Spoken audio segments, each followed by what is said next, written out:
في مرة طلبوا ممثلي مجموعة قنوات ART مقابلة المايسترو صالح سليم، وقالوا إن القناة بتعمل سلسلة من الحلقات مع رموز مختلفة في كل المجالات في مصر، وإنهم سجلوا مع سيدة الشاشة العربية فاتن حمامة كرمز من رموز السينما، وإنهم في المجال الرياضي شافوا إن مفيش أعظم من صالح سليم يسجلوا معاه.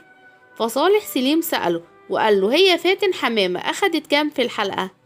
قال له خدت 200,000. فصالح سليم قال له أنا مش هقبل بأقل من 300,000. فممثلي مجموعة ART قالوا مفيش مانع.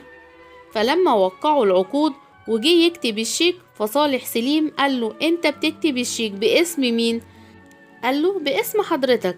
قال له الشيك يتكتب باسم نادي الأهلي، أنا لولا الأهلي ما كنتش انت هتجيلي عشان تعمل معايا الحوار ده، وأنا